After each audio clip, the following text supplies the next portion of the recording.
মায়াবী চরহেয়ারকে পেছনে ফেলে রেখে আমরা এখন বোটযোগে রওনা দিয়েছি সোনার চরের দিকে। আর এটা যে দেখতে পাচ্ছেন এটা হলে তেঁতুলিয়া নদী প্লাস বঙ্গোপসাগর একসাথে মিলে মিশে গিয়েছে। আমরা তেঁতুলিয়া নদী ধরেই সোনার চরের দিকে এগোচ্ছি। এখানকার মানুষের জীবন বৈচিত্র্য খুব কষ্টের, খুব স্ট্রাগলের। তাদেরকে অনেক কষ্ট করে, অনেক স্ট্রাগল করেই বেঁচে থাকতে হয়, জীবন জীবিকা অর্জন করতে হয়। চরে বর্ষাকালে মানুষজন আসতে পারে না, তখন টুরিস্ট আসে না, তখন তাদের ইনকামও থাকে না। স্বাভাবিক কারণে তখন তাদের আর্থিকভাবে অনেক কষ্টের সম্মুখীন হতে হয়। বিশেষ করে যারা মাঝি শ্রেণীর লোক তাদের জন্য আরো খুব কষ্টের জীবন। যাই হোক, কিছুই করার নেই। জীবনে বাঁচতে হলে অনেক জায়গায় অনেক কিছু মেনে নিতে হয়। যেখানে যে পরিস্থিতি সেটা নিয়ে মেনে চলতে হবে। আর দেখতে থাকেন, আশা করি যে ভালো লাগবে। আর পিছনে যা দেখতে পাচ্ছেন এটা শুধু বঙ্গোপসাগর, শুধু পানি আর পানি। এরপরে আর কোনো জনবসতি নেই। বিশাল জলরাশির বুক চিরে আমরা এখন এগিয়ে যাচ্ছি সোনার চরের দিকে। মাঝে মধ্যে বুকটা খুব ধড়ফড় করে ওঠে ভয়ে। কারণ এত বিশালতার মাঝে আমরা যেন ক্ষুদ্র কয়েকজন প্রাণী স সামান্য একটা বোটে করে পাড়ি দিচ্ছি এই বিশাল বঙ্গোপসাগর প্লাস তেঁতুলিয়া নদী। অল্প কিছুক্ষণের ভেতরেই আমরা পৌঁছে যাব সোনার চরে। ভালোও লাগছে আবার ভয়ও লাগছে। যতক্ষণ পর্যন্ত সোনার চরে পা না দেব ততক্ষণ পর্যন্ত হয়তোবা বুকের ভেতরে একটা ধুকধুকানি থেকেই যাবে, একটা ভয় থেকেই যাবে। তারপরেও মাঝে মধ্যে শিহরিত হই যখন নৌকায় এসে একটা ঢেউ বাড়ি দেয় এবং দোলা দেয়। তখন মনটা অনেক সময় কেঁপে ওঠে এবং শিহরিত হয়ে ওঠে, ভালোও লাগে। আর আনন্দ, ভালোবাসা, ভয় সবকিছু নিয়েই আমরা এগিয়ে চলছি সোনার চরের দিকে। সোনার চর কাছে চলে আসাতে আমাদের ধুকধুকানিটা একটু কমেছে। এখন আমরা সোনার চরে পা দেব। দেখেন কেমন সিনারি। চলেন নামবো। এই যে গাড়িতে হুম। নামেন, এই যে গাড়িতে নামছে, নামছে, ভাই টান দেন, একটু টান দেন। নামেন, যে জায়গায় থেকে নামেন নামেন নামেন।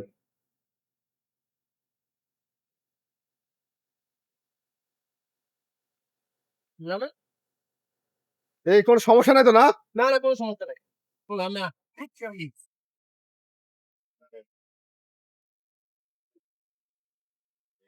আর এত গভীর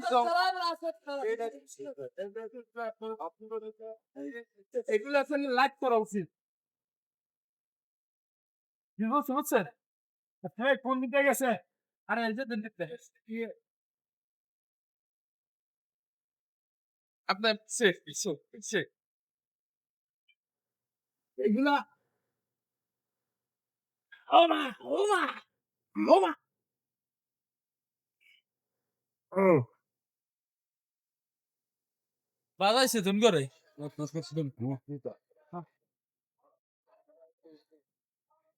আমরা এখন সোনার চরের ভিতরে, এটা অনেক ভিতরে চলে যাচ্ছি। সোনার চরের গহীনে আমরা শামুক পেয়েছি। ওই যে ওটা দেখো না, এই যে ও দারুণ সমস্ত, এই যে জীবিত এগুলো। কই না এই যে হ্যাঁ, ওদিন মুখটা দেখে লাগ চেক করেন শুনেন। না ভাই জীবিত এটা। ভিডিও কি আপনার অন আছে? হ্যাঁ, তাহলে এটা খুলবো। না না জীবিত না। ওখান থেকে বেরোত যাও। আমরা এখন সোনার চরে আসছি। এখানে গহীন জঙ্গলে। গহীন জঙ্গলে। আসলে এখানে কেউ আসে না, আশেপাশে কোনো লোকও বাড়িঘর নাই। নেই। লোক তো দূরে থাক, আমার মনে হয় না যে কোনো পশু পাখি পশু পাখিও আছে কিনা সন্দেহ আছে যে অবস্থায় কিছু শিয়ালের পায়ের হয়তো। ছাপ আছে, এই যে বাঘের কিছু চিতাবাঘের পায়ের ছাপ আছে। এই আসলে কিসে চাপ এটা? ঠিক আছে, এদিকে ধরেন, আপনি এটা ধরেন, ক্যামেরাটা ধরেন। মানুষের ভাই চিতাবাঘ 100 তে 100। ভাই এই সিনটা শুনেন ভাই। এই হচ্ছে এই যে- চিতাবাঘের পায়ের ছাপ। Maybe এখানে বাঘের ছাপ, পায়ের ছাপ, এই যে বাঘের পায়ের ছাপ, এই যে এই যে এই যে এই যে চিতাবাঘের বাঘের পায়ের পায়ের ছাপ। এই তো যে এখানে মানুষের পূর্ণ পা- মহিষ, মানুষের পায়ের ছাপ চিতাবাঘ। প্লাস এই যে চিতাবাঘের পায়ের ছাপ আছে দেখা যাচ্ছে। এই যে আমরা জানি না আমরা আসলে কোনো বিপদের সম্মুখীন হতে যাচ্ছি কিনা, আসলে আমরা একটু বেশি মনে হয় এক্সাইটেড হয়ে গেছি আর জঙ্গলের খুব কাছাকাছি চলে এসেছি, ভিতরে চলে এসেছি, যেটা আসলে আমাদের ঠিক হবে কিনা এই যে বুঝতেছি না। আমরা বুঝে উঠতে পারতেছি না। তবে আমাদের নৌকার যারা কান্ডারে আছে তারা বলতেছে কোনো সমস্যা নেই, ভয়ের কিছু নেই, তারা এই এলাকার। কিন্তু আসলে কতটুকু যে উনি আশ্বাস দিচ্ছে সত্য আর কতটুকু পূর্ণ মিথ্যা মহিষ, আমরা পূর্ণ বুঝে উঠতে মহিষের আবার পায়ের ছাপ, বুন্য মহিষের এই তাই তো পূর্ণ এই মহিষের যে পায়ের ছাপ। বুন্য মহিষের পায়ের ছাপ আছে, এই যে যে পায়ের ছাপ, এই যে বন্য মহিষ সেখানে দেখা যাচ্ছে যে আপনার ঠিক এই যে আমরা আসলে অনেক ভিতরে চলে আসছি, যেটা আসলে আমাদের জন্য আসলে একটু বেশি দুঃসাহস করে ফেলেছি আমরা, জানি না ঠিক হচ্ছে কিনা সেটা আমাদের। বঙ্গোপসাগরের এটা শেষ বা শুরু বলতে পারেন। আর সোনার চরের এটা এটা সাইডে সাগরের পাশে এটা।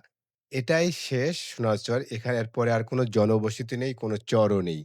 এরপরে যা দেখবেন শুধু বঙ্গোপসাগর আর বঙ্গোপসাগর। বঙ্গোপসাগর পানি ছাড়া আর কোনো কিছু নেই। আর এখানে জনবসতি নেই। নীরব নিস্তব্ধ একটা বনের ভিতর দিয়ে আমরা ৪ থেকে ৫ জন মাত্র পথ চলছি। আমাদের কাছে ভয়ও লাগছে। কারণ অচেনা অজানা জায়গা। আমরা কখনো এত গভীরে আসি নাই। বিশেষ করে আমি খুব ভয় পাচ্ছিলাম। কারণ এত গভীর বনে কখনো আমি প্রবেশ করি নাই একা, একা। এই যে দেখতে পাচ্ছেন শিকড়, মানে এখান থেকে পানি বালি সরে গিয়ে, মাটি সরে গিয়ে সমুদ্রের ঢেয়ে এই শিকড়গুলো বেঁধেছে। যেটা বলে শ্বাসমূলীয় শিকড়। এখান থেকে আবার গাছ হয়। আর এই যে সাগরের বুকে দেখেন সূর্যের আভা পড়েছে। পড়ার পরে এখানে রক্তিম আকার ধারণ করেছে। দৃশ্যটা ভালো লাগলো। তাই ছোট্ট একটা ভিডিও করলাম। এই যে আমাদের এই এক ভাই যাচ্ছে সাগরের পানিতে পা ভিজানোর জন্য। হাতে ময়লা ভরেছিল হয়তোবা সেটা ধুতে গিয়ে খুব ডেঞ্জারাস জায়গা, আমরা যেভাবে যাচ্ছি তাতে কেউ এভাবে যায় কিনা সন্দেহ। আমরা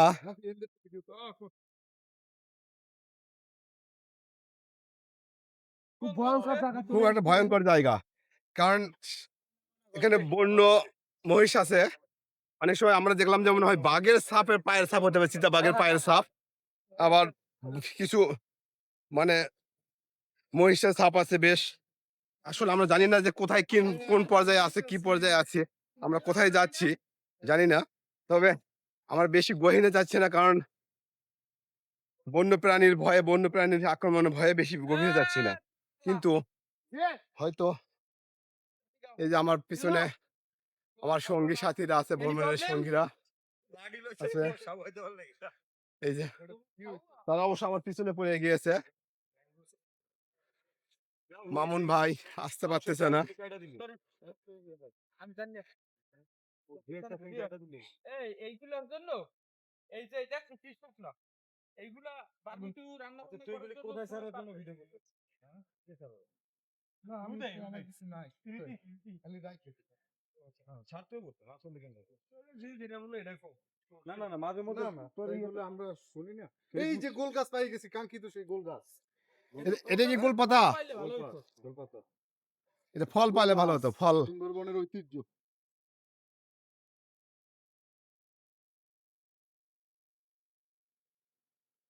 এই যে ফল, এই যে ফল। ইনি আমাদের বাদল ভাই, নৌকার পাইলট ইনি। উনি পুরো দায়িত্ব আছে আমাদের ঘোরার জন্য। উনি গাইড হিসেবে আমাদের কাজ করতেছে। বাদল ভাই আপনি কিছু বলেন এই এলাকার সম্বন্ধে। এলাকার নাম কি? এই এলাকার ডেঞ্জারাস আছে কিনা, কোনো রিস্ক আছে কিনা, বা কোনো কিছু সমস্যা আছে কিনা বলেন। আমার নাম মোহাম্মদ বাদল। আমার বাড়ি চরান্ডা নয়নগর, চরমন্তা চিনোয়ার, রাঙ্গামালী থানা, পটুয়াখালী জেলা, বরিশাল বিভাগ, রাজধানী ঢাকা। এটার নাম এই সোনার চর। এই সোনার চরটা খুব সুন্দর জায়গা। এই সোনার চরে যারা যারা আইছেন এই সোনার চরটা বলতে পারবেন না। যারা যতদিন বেঁচে থাকবেন ততদিন এই সোনার চরটার কথা তাদের স্মরণ থাকবে। সোনার চরটা যারা একবার ঘুরছেন তারা কখনোই বলতে পারবেন না এই সোনার চরটা এমন একটা সুন্দর জায়গা। এই সুন্দর জায়গাটা যারা যারা আসবেন তারা আমার নাম্বারটা দেওয়া থাকবে। আমার নাম্বারের সাথে যোগাযোগ করে আসবেন। এই যে আমার কাছে ভাই ব্রাদারটি এদের বাড়ি সব ঢাকা। তারা আমার সাথে যোগাযোগ করে আজকে এই সোনারচর আইছে। সোনারচরের প্রায় দৃশ্য এটার ভিতরে আছে। সবাই এই দৃশ্যটা দেখে আর যদি আসতে ইচ্ছা হয় আমার সাথে যোগাযোগ করবেন। চরহেয়ার এখনো আমরা চরহেয়ার ঘুরে আসছি। সেই চরহেয়ারের দৃশ্যটা আপনাকে দেখাতে পারবো না। আর কি জানতে আপনার চান? মোবাইল নাম্বার মনে আছে? হ্যাঁ, মোবাইল নাম্বার মনে মোবাইল নাম্বারটা বলেন। 0172 আস্তে একটু 97 স্লো স্লো বলেন। 0172 হ্যাঁ। 97 হ্যাঁ। 85 হুম। 963 ঠিক আছে, তারপর আমি স্ক্রিনে দিয়ে দেবো আপনার নাম্বারটা। জি। আর বাদল ভাই খুবই ভালো মনের মানুষ, খুব হেল্পফুল মনের মানুষ। আর উনি আপনারা যদি এখানে যারা আসবেন ঘুরতে, ওনার নাম্বারটা আমি স্ক্রিনে দেবো, নাম্বারটা রাখবেন। আর ওনার রান্না বান্না যদি আপনারা ওনার কাছ থেকে খাওয়া দাওয়া করতে চান, উনি সেভাবে রান্নাও করতে পারে, সকল আয়োজন করতে পারে। আমরা চাবো যে আপনারা মানে যদি কোনো সময় আসেন, ওনার যদি যে কোনো প্রকার হেল্প লাগবে, উনি ফোন দিলে উনি অবশ্যই আগে থেকে ফোন দিলে উনি অবশ্যই আপনাকে হেল্প করবে। এটুকু আমার দৃঢ় বিশ্বাস, এবং আপনার কোনো সমস্যায় মানে ফিল করবেন না এতে। ভাই কোন জায়গা দিয়ে আসছেন সেটা বলেন। আপনি এই জায়গাটা তো কোন জায়গা দিয়ে আসছেন? আপনারা আমি আসলে প্রথমে এখানে যে মিলন আপনার ফ্রেন্ড, ও আমার ক্লাসমেট। ওর সাথে আমি সর্বপ্রথম এখানে আসি। ওটা হচ্ছে 2013 সালে। 2013 সালে সর্বপ্রথম আসি। তারপরে তখন এসে আমার খুব ভালো লাগছে। আমার ইচ্ছা ছিল যে আমার কাছের ভাই ব্রাদার যারা আছে, ফ্রেন্ড সার্কেল আছে, তাদেরকে সবাইকে নিয়ে আসবো। সবাই দেখবে জায়গাটা, সবাই এনজয় করবে। এটাই আসলে আমার মূল প্রত্যাশা। ওকে, তো থ্যাংক ইউ, খুব ভালো লাগলো বাদল ভাই, থ্যাংক ইউ। ইনশাআল্লাহ আশা করি যে আমার এই মানে ইউটিউব চ্যানেল থেকে আপনার নাম্বার নিয়ে অবশ্যই অনেকেই আপনার সাথে যোগাযোগ করবে, আমার দৃঢ় বিশ্বাস। আল্লাহ হাফেজ, নেক্সট ভিডিওতে দেখা হবে, ভালো থাকবেন।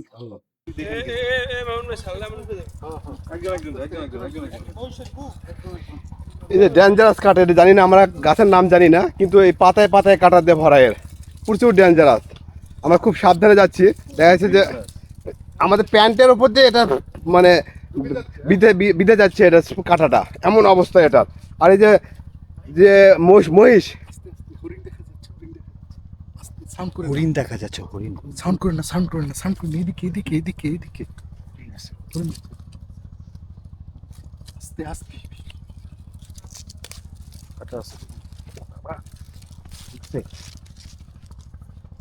আমরা একটা হরিণ দেখতে পেরেছিলাম, কিন্তু দুর্ভাগ্য যে আমাদের সাউন্ড পেয়ে চলে গিয়েছে। আমরা ভিতরে বেশি চুরি করলাম।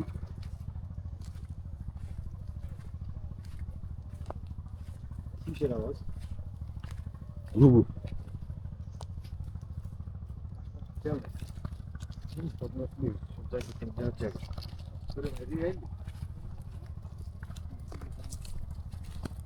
দৌড় দিবি না লাঠি ব্যবহার করবি?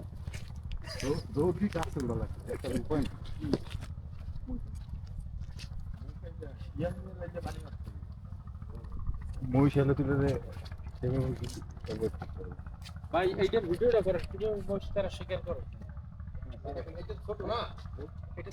আচ্ছা ভিডিওটা নিয়ে আসুক আগে, ক্যামেরা যাক, ক্যামেরা যাক। রাস্তা যাওয়ার রাস্তা আগে বাকি এইটা দেখেন মহিষের রাস্তা, ঠিক আছে? আবার প্রথম থেকে। আল্লাহ, আমার সাইডে দিলে তো আমার অবস্থা খারাপ। মামলা না না, এই আসলে না, এটা সারা যাবে ভাই, না। আমি করে বুঝাইতেছি। ওইটা দেখেন, যাই হোক, এইটা ধরেন কুপা, মহিষ ধরার কুপা। এটা মানে বড় থাকে, এটা এই সেম থাকে, এই সেম থাকে। যখন পাওয়াটা দিলে এইটার ভিতরে যেন পাও না হান দেয়, তাইলে যেতে হয় এইটা এই পর্যন্ত পা ওঠে না, ওঠে না। তাই এইটা থাকবে নিচে আর এটা থাকবে এইটাতে উপরে থাকলে মহিষ তো কল্লা খাড়া করে এর নুইয়া আসে। যখন এইটা এইভাবে থাকবে আর বড় থাকবে, এইটার ভিতরে কলা ঢাললে আস্তে এই টান খাইয়া এই কলা বেজে পড়ছে, এই বেজে পড়ছে। আচ্ছা, খুব মানে এই কেদা বেজে পড়ে। সুন্দর একটা জিনিস দেখলাম আমরা। এই কেদা থাকে, এইটা একটু বড় যেটা থাকে, আমাদের ভালো বোঝা যায়। ধরেন যে এইটা আমরা এটা গাছ লাগে বান্ধি, এইটা গাছ লাগে বান্ধা থাকে, আর এইটাই এই সাইডে বান্ধা থাকে। এই সাইডে একটা এইটা একটা লাগাই দিলাম, লাগাই দিয়ে এই যে কলাটা ঢুকে ঢুকলে আচ্ছা, ঠিক আছে। ওকে, অসংখ্য ধন্যবাদ আপনাকে। ট্রাই করবেন না? এটা বলতে হবে, প্লিজ ডোন্ট ট্রাই দিস। এই আমরা কি ভিতরে ঢুকে গেছি নাকি?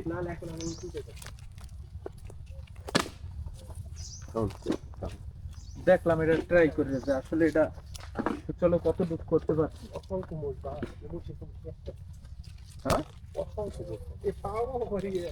এই জঙ্গলে অনেক মোষ আছে, যারা জঙ্গলি মোষ। আমরা ভয়ে ভয়ে যাচ্ছি, কারণ দেখা যাচ্ছে ওরা যদি সার্ভাইভ আমাদের করতে হইলে তো বুঝতে এরকম পারে শর্টকাট তাহলে করা আমাদের লাগবে, আক্রমণ ফুল করবে। কনফিডেন্স হইবে না। ঠিক আছে? এবার কানা ঢুকাবা এ? এই যে দেখো এই যে এই যে মহিষের দেখেন নেতা। মোষের গু, গভীর এটা জঙ্গলের মোষের ভিতর। গোবর বা গু মহিষের বলে গু, যেটা। এটা মহিষের গোবর। আমরা দেখছো একটা মহিষ কখন এই কিছুক্ষণ এই আগে পায়খানা করছে এই যে অনেক কিছুক্ষণ এই যে আগে দেখতে পায়খানা করছে পাচ্ছেন এই গাছটি ঘুরেতে মাটি দিছি কি? কোন গাছে ঘুরে? এই যে এখানে মাটি দেওয়া লাগে না। এগুলো কাঁকড়ায় উড়িয়েছে কাঁকড়া এই যে আমরা কিন্তু গভীর জঙ্গলে ঢুকে পড়েছি, গভীর জঙ্গলে। তারপরে উঠে যাইতে চাচ্ছে। উঠবেন? হ্যাঁ আসুন, বাইরে যাই। এই হ্যাঁ, একটা বেরোবো জিনিস বেরোবো করা উচিত, যে একেবারে গভীর জঙ্গল ঢুকে গেছি। এটা আমরা গভীর জঙ্গলে ঢুকে যাচ্ছে, আসলে আমার খুব ভয় লাগতেছে। সুলতান ভাই পিছনে আমাকে উঠান না। ভাই এই যে আমার পিছনে ভাইরা আছে, যদি আমি একটু ভয়ে ভয়ে সামনেই আসি, সবার যেন আমাকে যেন কোনো কিছু আক্রমণ টাক্রমণ করে যেন তারা আমাকে সেভ করতে পারে, এই ভয়ে আমি সামনে আসি ভাই। কারণ এটা ফার্স্ট টাইম আমি এত গভীরে বনের ভিতরে ঢুকলাম। আমি কখনোই এত জঙ্গলে ঢুকি নাই, গভীরে ঢুকি নাই। এই জি বোতল।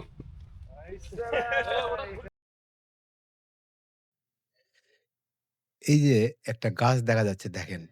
একটা গাছের কয়টা মাথা? এগুলো গাছ কিন্তু খাড়া হয় না ডাইরেক্ট। ডালপালা ছড়ায়ে গিয়ে ডালপালা ছড়াইয়া দেয়, দিয়ে মাটিতে বিছে যায়, মাটিতে পড়ে যায়। দেখেন কত বড় একটা গাছ। এটা মাথা কতগুলো? প্রায় ৫-৬ টা মাথা বের হয়ে গেছে। কিন্তু এগুলো ডাইরেক্ট খাড়া না হয়ে মানে মাটিতে পড়ে গিয়ে আবার ডালপালা ছড়াইয়া বিশাল এলাকা নিয়ে এটা ছড়িয়ে যায়। আর এর নিচ দিয়ে আমরা পার হচ্ছি এখন। দেখেন। আর খুব রিস্কি জায়গা, খুব শুনশান, নীরব। মানে কোনো লোকজন নেই, জনাকীর্ণ। আমরাই শুধু ৫-৬ জন আছি। আর কোনো লোক নাই এখানে। যদিও আমাদের খুব ভয় লাগতেছে। এই যে এক ভাই পড়েই গিয়েছে। মানে ইয়া হতে গিয়ে আমাদের যে গাইড বা মাঝি নৌকার, সে পড়ে গিয়েছে। আর ওনার পরে বাকিরা সাবধানে পার হচ্ছে। এইভাবে আমাদেরকে অনেক রাস্তা পার হতে হয়েছে, অনেক পথ চলতে হয়েছে।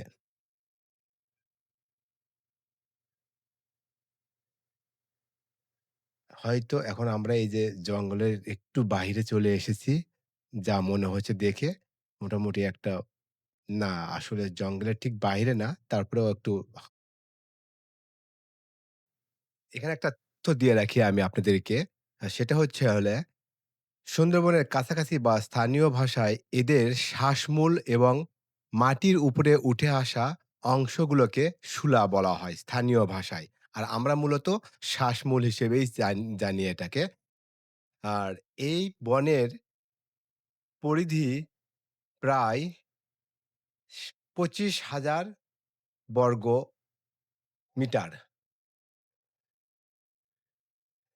এটা দেখা যাচ্ছে যে সংরক্ষিত বন সরকার কর্তৃক। এখানে গাছ কাটা নিষেধ সম্পূর্ণভাবে। এটা সরকারিভাবে সংরক্ষণ করার অনুমোদন দেওয়া হয়েছে। এখানে কেউ গাছ কাটলে তার জরিমানা হবে, জেল জরিমানা হবে।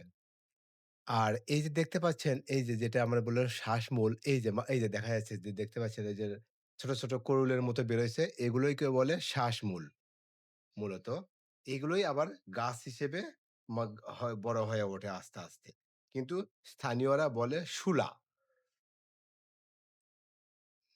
এটার ভিতরে কিন্তু আমাদের হাঁটতে খুব কষ্ট হচ্ছে। কারণ আমরা খুব মানে সাবধানে পা ফেলছি। নিচে কাদাও আছে।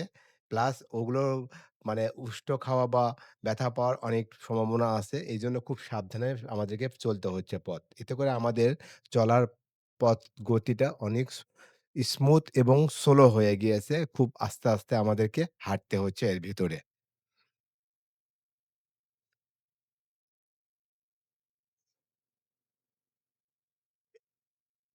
আমি যেহেতু ক্যামেরা নিয়ে এইজন্য একটু সামনে এ তাড়াতাড়ি এগিয়ে আসছি। যেন ভিডিওটা করতে পারি এবং আপনাদেরকে দেখাতে পারি। এই যে দেখতে পাচ্ছেন, অনেক শ্বাসমূল হয়েছে। তবে মানুষজন আসা শুরু হয়েছে বিধায় এখানে এই জিনিসগুলো আর তেমন বৃদ্ধি হচ্ছে না। আগে যখন মানুষ আসা শুরু হয়েছিল না, তখন কিন্তু এই গাছগুলো বড় হয়ে গিয়েছে। তবে আমি ইয়েতে দেখলাম, চরহিয়ারে দেখলাম যে নতুন কোনো আর গাছ তেমন হচ্ছে না। কারণ মহিষ প্লাস মানুষেরা এগুলো নষ্ট করে ফেলাচ্ছে। আর এখানে যে বন্য মহিষগুলো আছে, এটা হলে আসলে আগে বন্য মহিষ ছিল না। আগে এলাকার লোকেরা এখানে মহিষ নিজেরা এসে ছেড়ে দিত ম মানে তাদেরকে খাওয়ানোর জন্য। এক পর্যায়ে দেখা যাচ্ছে যে হয়তো কথিত আছে যে সাপোজ ধরেন ৩০০ মহিষ ছেড়ে দিয়েছে। কিন্তু ৩০০ র ভিতরে দেখা যাচ্ছে যে হয়তো দলছুট হয়ে ১০, ১৫টা ২০ টি চলে গিয়েছে গভীর বনের ভেতরে। তারা আর কখনো ফেরত আসে নাই বা তাদেরকে কখনো খুঁজে পায় নাই। আর এই ২০ টি মহিষ তারা রেখে গিয়েছে। আর এখান থেকে আস্তে, আস্তে দেখা যাচ্ছে যে বংশ বৃদ্ধি হতে এখন অনেক মহিষ হয়ে গেছে। যেটা এখন জঙ্গি মহিষ হিসেবে পরিচিত। মানে এর কোনো মালিক নেই।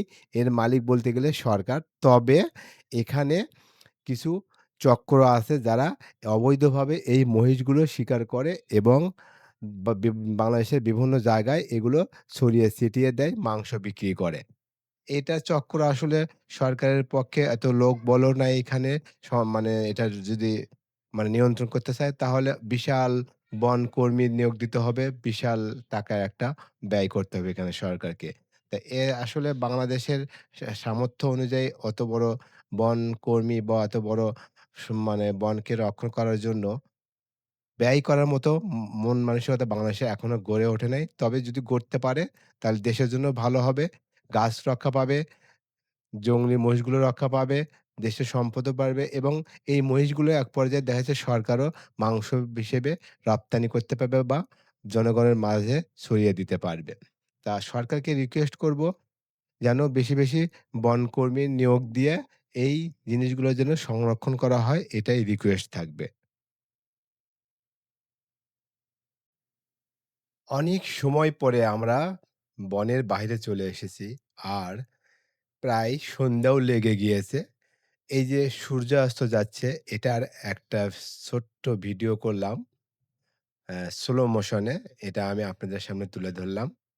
আর এখানেই আজকের মতো এই পর্ব শেষ করছি। এর পর্বে আরেকটা পর্ব হবে। সেটা হচ্ছে হলে এই সোনার চর থেকে মানে বা এখন যাবো আমরা যে এই পটুয়াখালী, এই পটুয়াখালীর আরেকটা ভিডিও দিব। এরপরেই এখানকার ভিডিও আমার শেষ। অন্য তারপরে আমি আন্ধারমানিকের ভিডিও দিব আশা করি। আপনারা অপেক্ষা করেন আর চোখ রাখেন। ভালো কিছু দেখতে পাবেন ইনশাআল্লাহ।